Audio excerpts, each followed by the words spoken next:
ব্যথা পাই না গো, যার বুকের সঙ্গে রাহমাতুল লিল আলামিনের সিনা মুবারক। আমার নবী বলে তালহা রে, ওই পাথরের আঘাতের চাইতে মরণ যন্ত্রণা বড় কঠিন কঠিন। ও তালহা, তোমার যেইভাবে রক্তক্ষরণ হইতেছে মনে হয় তোমার সামনে আজরাইল চলে আসবে। এবার মরণ কষ্ট কিন্তু তীরের আঘাতের চাইতে আরো কষ্ট। এই কথা শোনার পরে তালহা আরো বেশি বেশি করে হাসতেছে। এবার নবী ডাক দিয়া বলে তালহা তুমি কেন হাসতেছো? ওই তালহা ডাক দিয়া বলে ইয়া রাসূলুল্লাহ ইয়া হাবিবাল্লাহ, মরণ যন্ত্রণার কথা বলছেন তাই আমি হাসতেছি। আমার নবী আপনার নবী বলে কিছুক্ষণ পর তোমার মরণ হবে, যদি তুমি হাসো মরণের কথা শুনলে তো সবাই বেঁচে থাকতে চাই, তুমি দিগো হাসতেছো। ইয়া রাসূলুল্লাহ, আপনি আমার মরণের কষ্টের বই দেখাইছেন, এই জন্য আমি হাসতেছি। এবার তালহা রাদিয়াল্লাহু তাআলা আনহু বলেন ইয়া রাসূলুল্লাহ নবী গো, আমি মরণের বই পাইতাম কেন? যেই তালহার চোখের সামনে রাহমাতুল লিল আলামিন। এগুলো আর চলবে না, দান্দাবাজির দিন শেষ। বাবা শাহজালালের বাংলাদেশ, কথা বলেন ঠিক কিনা বলেন? এই জন্য আমি যেই কথা বলছিলাম খুব মনোযোগ দিয়ে শুনেন। আমার নবী আপনার নবী বলেন আমার আল্লাহ আমাকে 6টা মর্যাদা দিয়েছেন। এর মধ্যে আরেকটা মর্যাদা হলো আদম থেকে ঈসা রুহুল্লাহ পর্যন্ত কেউ বলতে পারবে না আমি শেষ নবী। আমার নবী আপনার নবী বলেন আমি রাহমাতুল লিল আলামিন হলাম শেষ নবী। আনা খাতামুন নাবিয়িন লা নাবিয়্যা বাদি, আমি নবী হইলাম শেষ নবী, আমার পরে কোনো নবী আসবে না। এই জন্য আমরা কত ভাগ্যবান হয়ে গেলাম, সেই নবীকে পাই আমরা বড় খুশি হয়ে গেলাম। এ যুবকের দল, পায়ের মধ্যে হাত দিয়া বলি আমার নবী আপনার নবী রাহমাতুল লিল আলামিন, তিনি মসজিদের মধ্যে বসা আর ডাক দিয়ে বলে এ সাহাবীরা এদিকে আয়। এবার সাহাবায়ে কেরাম নবীর কাছে আসলেন। দেখেন নবীর সাহাবীরা নবীকে কেমন ভালোবাসতো। যেই নবীর দয়া বলতো ইয়া রাসূলুল্লাহ ওযু করবেন সাথে কাশ মুবারক দেন, সাহাবায়ে কেরামদের হাতের মধ্যে কাশ মুবারক নিতেন, ওই কাশ মুবারকটা চেহারার মধ্যে মালিশ করতেন। রাস্তা দিয়ে যখন হাঁটতেন মানুষগুলা বলতেন কে রে, তোমার চেহারার মধ্যে মেশকে আম্বরের ঘ্রাণ দেখা যায় কেন?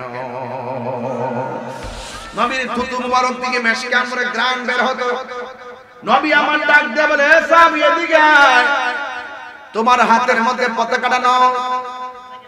এই পতাকাটা তোমার পরে একজন, তোমার পরে একজন, এর পরে একজন। নবী যেইভাবে সিরিয়ালটা করে দিয়েছেন এভাবেই সাহাবীরা যুদ্ধের ময়দানে শহীদ হয়ে গেছেন। তার মানে প্রমাণ হয়ে গেল আমার নবী হলো গায়েবের খবর দেনওয়ালা। এই তিনজনের সিরিয়ালের মধ্যে একজনের নাম হলো জাফর। নাম কি? আরো জোরে বলুন। একজনের নাম হলো জাফর। যখন প্রথম সাহাবী শহীদ হয়ে গেছে ওই মুহূর্তে জাফরের হাতের মধ্যে তলোয়ারটা নিয়েছে। তলোয়ারটা নিয়ে এমন ভাবে যুদ্ধ শুরু করলেন, সাথে সাথে জাফরের ডান হাতের মধ্যে একটা খুব মারছে। তলোয়ারটা জাফরের বাম হাতের মধ্যে নিয়ে গেছে। কেন রাগ করি, কেন গুসা করি? মাথার ঘাম ফালাইতে, মাথার ঘাম ফেলতে চায় না, একটা ফোঁটা ঘাম ঝরবে এটাও চায় না। এই মাহফিলটা করতে যায় নুরুজ্জামান পোলাপানগুলো যারা আছে, এই পোলাপানগুলো ধারে ধারে ঘুরছে, কিন্তু সহযোগিতা করার মতন মানুষ পাওয়া যায় না। কথা বলেন না? ধারে ধারে ঘুরছে, 100 টাকা দেন, 500 টাকা দেন, এই টাকার জন্য 10 বার যাওয়া লাগছে। এইভাবে কিন্তু ইসলাম হবে না রে বাবা। আপনি দান করলে এটা আপনি হাসরের ময়দানে পাবেন। কারণ আমার নবী বলছেন আল্লাহ রাব্বুল আলামিন হাসরের ময়দানে 7 প্রকার মানুষকে আরশে আজিমের ছায়া দান করবে। এর মধ্যে এক শ্রেণীর মানুষ হলো যারা আল্লাহর রাস্তায় দান করে। দান করলে লস নাই, দান করলে লাভ। as-সাখিয়ু হাবিবুল্লাহ, দানশীল ব্যক্তি হলো আমার আল্লাহর বন্ধু। এই জন্য আমার নবী আপনার নবী রহমাতুল লিল আলামিনের সাহাবায়ে কেরাম নবীকে কেমন ভালোবাসতেন। যখন ডান হাতটা কেটে গেছে, আমাদের মধ্যে মায়ের ডর দেখতে দেখবেন ঘর থেকে বের হয় না, একটা ইটা ফলে সামনে আর যায় না। না না, ইসলামকে কায়েম করার জন্য, হককে কায়েম করার জন্য ইমামে আলী মুকামের মতন গলার তাজা রক্ত ঢেলে দিতে হবে, ইসলাম জিন্দা হয়ে যাবে। ওই নবীর সাহাবী হযরত জাফর যখন ডান হাতটা কেটে গেছে তখন তলোয়ারটারে বাম হাতের মধ্যে নিয়ে গেছে, বাম হাতটার মধ্যে তলোয়ারটা নিয়ে গেছে, কিন্তু এই বাম হাতের মধ্যে আরো অনেক জোর এসে গেছে। এই তলোয়ারটা দিয়ে যুদ্ধ করতেছে, কিন্তু ডান হাতটা এমন লড়তেছে, ডান হাতটা এমন কাঁপতেছে। এখন তার যুদ্ধ করতে অসুবিধা হইতাছে। ওই জাফর রাদিয়াল্লাহু তাআলা ডান হাতটারে পায়ের নিচে ফালায়া, নবী গো, ও মায়ার নবী, আপনার অর্ডার পালন করার জন্য মাঠে আসছি, এই হাতটা বড় ডিস্টার্ব করতেছে, এই হাতটা লড়াচড়া করার কারণে আমি বাম হাত দিয়ে তলোয়ার দিয়ে এদেরকে ফালাইতে পারি না, আমার অসুবিধা হইতেছে। এই ডান হাতটা যখন কাঁপতেছে, ওই ডান হাতটারে পায়ের নিচে ফালাইয়া ইয়া রাসূলুল্লাহ বলেন টান দিয়া সিরা ফালাইছে, টান দিয়া সিরা ফালাইয়া বাম হাতের মধ্যে তলোয়ারটা যখন নিয়ে গেছে, এমন ভাবে যুদ্ধ করতেছে, বাম হাতটারে এমন একটা গুম মারছে গো, বাম হাতটারে কাইটা মাটির মধ্যে ফালাইয়া দিয়েছে। ওই জাফর দাঁত দিয়া কামড় দিয়া পতাকাটারে কামড় দিয়া তলোয়ারটা ধরছে, ধরার পরে এমন ভাবে জাফরের ডান হাত শেষ, জাফরের বাম হাত শেষ। একটা বিয়াদব আইসা এমন ভাবে জাফরের বুকের মধ্যে তীর মারছে, নাই নাই জাফর দুনিয়াতে নাই, এমন ভাবে জাফর চলে গেছে। আমার নবী আপনার নবী বলেন, হ্যাঁ পৃথিবীর মানুষ আমার জাফর আমারে এমন ভাবে ভালোবাসতো, জীবনটা দিয়া ভালোবাসা গেল। আমার জাফর ইসলামকে এমন ভালোবাসলো, মন দিয়া জীবনটা দিয়া গেল। এই জাফর কে হবে জানোনি? ওই হাসরের ময়দানে মানুষ যখন নাফসি নাফসি বলে কাঁদবে, মানুষ কেউ কাউকে চিনবে না, সবাই যখন জান্নাতের দিকে রওনা হবে, কেউ আবার জাহান্নামের দিকে যাবে। আর আমার জাফরে ওই হাসরের ময়দানে দেখবেন সব যখন হেঁটে হেঁটে যাবে, জান্নাতে ঢুকবে, পুলসিরাত পার হইয়া আমার জাফরে পুলসিরাতটা উপর দিয়া বিমানের মতো পার হবে। আমার জাফরের দুই হাতের দুনিয়ার মধ্যে জাফর কাটছে, কাটার পরে আমার আল্লাহ তুই একটা নূরের পাখা লাগাইবো ডান হাতের জায়গায়, আর একটা পাখা লাগাইবো বাম হাতের জায়গায়, সব যাবে হেঁটে হেঁটে, আর আমার জাফর যাবে উড়ে উড়ে জান্নাতের ভিতরে। এই জন্য বলছি রে আব্বা, নবীর প্রেমে জীবন দিলে লস নাই, সম্মানটা বাড়ায় দিবে একজন, জবানটা খুলে বলুন তিনি কে। এবার আমার নবী আপনার নবী বলে দিয়েছিলেন এমুকের পরে এমুক, এমুকের পরে এমুক। এরপর একটা সাহাবীর হাতের মধ্যে তলোয়ারটা নিয়েছে, আর একটা ঘটনা বইলা দিয়ে যায়, এটা আমার হক আদায় হবে না। একটা সাহাবীর দুইটা চোখ পড়ে গেছে, গালের মধ্যে চোখ দুইটা জ্বলতেছে। আমার নবীর কাছে যাইয়া বলে, নবী গো, আমার চোখের মধ্যে একটা চোখ, দুইটা চোখের ভিতরে তলোয়ার ঢুকাইয়া চোখ দুইটারে খুইলা ফেলাইছে। আমি সবে মাত্র বিয়ে করেছিলাম, আমি দাম্পত্য জীবন শুরু করতে ভালো করে পারি নাই, ইয়া রাসূলুল্লাহ আমার দুইটা চোখ পড়ে গেছে। এবার আমার নবী ডাক দিয়ে কয়, সাহাবারে তুমি কি চোখ চাও না জান্নাত চাও? আমরা শতকরা উত্তর দিতাম, আমি চোখ চাই, আমি জান্নাত চাই, আমি চোখ চাই না।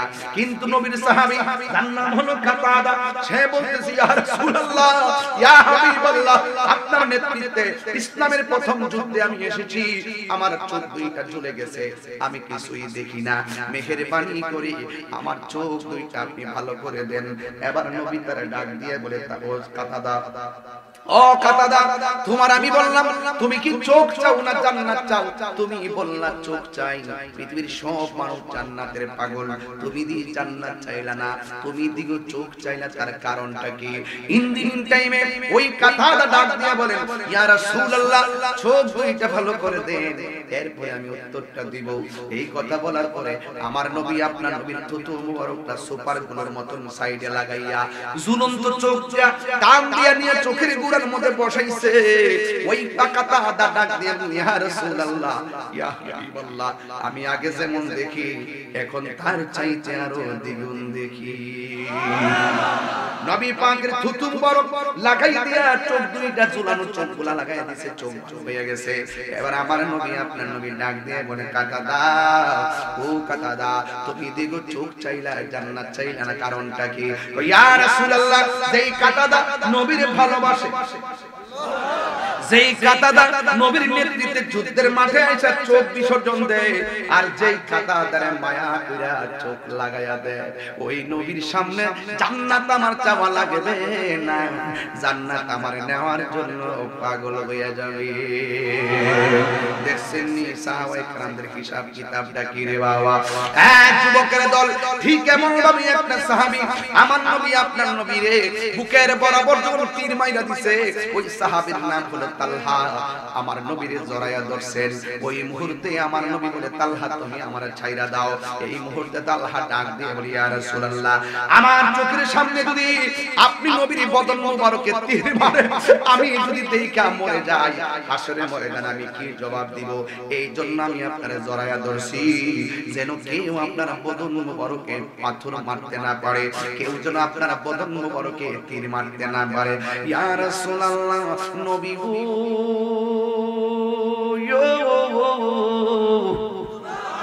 ও মায়া নবীজি আমি আপনাকে জড়ায়া ধরলাম। এই কথাটা বলতে দেরি একটা কাফের এমন একটা তীর মারছে রে, এই তীরটা তালহার পিঠের মধ্যে ঢুকে গেছে। এরপরে আরেকটা তীর মারলো, ওই তীরটা তালহার কলিজার মধ্যে লেগে গেছে। এরপরে একটা পাথর মারলো, পাথরে তালহার মাথাটা ফেটে গেছে। আমার নবী বলে হে তালহা তুমি আমার এমন ভাবে জড়ায়া ধরলা কেন? ইয়া রাসূলুল্লাহ আপনার বরাবর তীর মারছে, আমি না ধরলে আপনার বদন মুবারকে লেগে যেত, এই জন্য আমি আপনার জড়ায়া ধরেছি। আমার নবী বলে তালহা তোমার কলিজার মধ্যে তীর লেগে গেছে, তুমি কি ব্যথা পাও না? তালহা মুস্কি মুস্কি হাসি শুরু করলেন। আমার নবী বলে তালহা তুমি হাসলা কেন? ভাই আপনি আমার ব্যথার কথা বলছেন এই জন্য হাসি। আমার নবী বলে তালহা তীর লাগলে মানুষ কান্দে, তারপর তুমি কেন হাসলা? এই তালহা ডাক দিয়ে নবী গো আপনি আমার ব্যথার ভয় দেখাছেন এই জন্য আমি হাসতেছি। ওই নবী গো এই জন্য হাসতেছি আপনি আমার ব্যথার কথা বলছেন শুনে যান যে এই তালহার পিঠের মধ্যে লাগতেছে বিশ্বের তীর, কিন্তু তালহার বুকটা লাগা রইছে রাহমাতুল লিল আলামিনের নূরানি সিনা মুবারকের সঙ্গে। নবী আমি ব্যথা পাই না গো যার বুকের সঙ্গে রাহমাতুল লিল আলামিনের সিনা মুবারক। আমার নবী বলে তালহা রে ওই পাথর লাগাতে চাইতে মরণ যন্ত্রণা বড় কঠিন কঠিন। ও তালহা তোমার যেইভাবে রক্তক্ষরণ হইতেছে মনে হয় তোমার সামনে আজরাইল চলে আসবে। এবার মরণ কষ্ট কিন্তু তীরের আঘাতের চাইতে আরো কষ্ট। এই কথা শোনার পরে তালহা আরো বেশি বেশি করে হাসতেছে। এবার নবী ডাক দিয়া বলে তালহা তুমি কেন হাসতেছো? ওই তালহা ডাক দিয়া বলে ইয়া রাসূলুল্লাহ ইয়া হাবিবাল্লাহ মরণ যন্ত্রণার কথা বলছেন তাই আমি হাসতেছি। আমার নবী আপনার নবী বলে কিছুক্ষণ পর তোমার মরণ হবে, যদি তুমি হাসো মরণের কথা শুনলে তো সবাই বেঁচে থাকতে চাই, তুমি দিগো হাসতেছো। ইয়া রাসূলুল্লাহ আপনি আমার মরণের কষ্টের বই দেখাইছেন এই জন্য আমি হাসতেছি।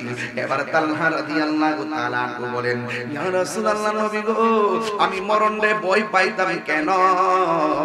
যে তালহার চোখের সামনে রাহমাতুল লিল আলামিন, যেই তালহার সিনার মধ্যে রাহমাতুল লিল আলামিন, আজরাইল তো আমারে সালাম দিয়াই বুঝ পাবে না, ঠিক কি না বলেন?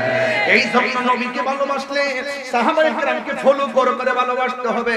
এরা জীবন দিয়ে ভালোবেসেছেন, এই জন্যই তো আমি তাই মাহফিলে বলি জন্ম আমার নবীর যুগে হলে কেমন হতো, জন্ম আমার নবীর যুগে হতো, দুনয়নে রাসূল পাক দেখিলে কেমন হতো, দুনয়নে দেখিলে কেমন হতো, জন্ম আমার নবীর যুগে। মাশাআল্লাহ মাশাআল্লাহ আমার যুবক ভালো করে বলেন জন্ম আমার নবীর যুগে, আশিত ভেসে হযরতে বেলালের মধুর আযান, সেই আযানে ছিল আমার প্রেম মুগ্ধ মুগ্ধ রহমান আশিত বেশে হযরতে বেলালের মধুর জন সেই আজানে ছিল এমন প্রেম মুগ্ধ রহমান দয়াল নবীর পিছে নামাজ তো দয়াল নবীর পিছে নামাজ পড়লে কেমন হতো দুনয়নে রাসূল পাক দেখলে কেমন হতো দুনয়নে দেখলে কেমন হতো জন্ম আমার নবীর যুগে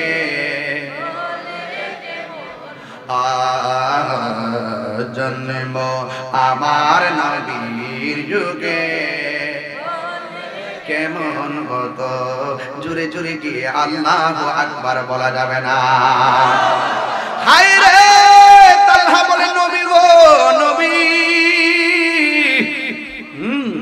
আমার চোখের সামনে আপনি নবী ও নবী ও আমার সিনার মধ্যে আপনি নবী আজরাইলে কখন রূহ নিবে আমি নবীর নিয়ে ব্যস্ত আছি আজরাইল নিয়ে কোনো টেনশনে নাই কথা বলেন ঠিক কিনা এই জন্য পয়লের মানুষ নবী নবী কইরা কান্দে মদিনা যাইতে মনে চাই পাসপোর্ট নাই ভিসা নাই বিমান ভাড়া নাই মদিনায় কেমনে যাবে যাওয়ার মতো টাকা নাই এই ভাবেই তো বহুত মানুষের জীবন চলে গেছে এই স্বাদ আর পূরণ হইল না কিন্তু আমি আপনার একটা মেডিসিন দিয়া যাই ও পয়লের মানুষ হবিগঞ্জের বাবা নবীরে যদি দেখতে চান টাকা যদি না থাকে তাইলে আপনি একটা কাজ করবেন সকাল সন্ধ্যায় দুপুর বেলায় মা বাবার চেহারার দিকে মনোযোগ দিয়ে তাকাবেন ভালোবাসা দিয়ে তাকাবেন দেখবেন আমার নবী বলেন কোন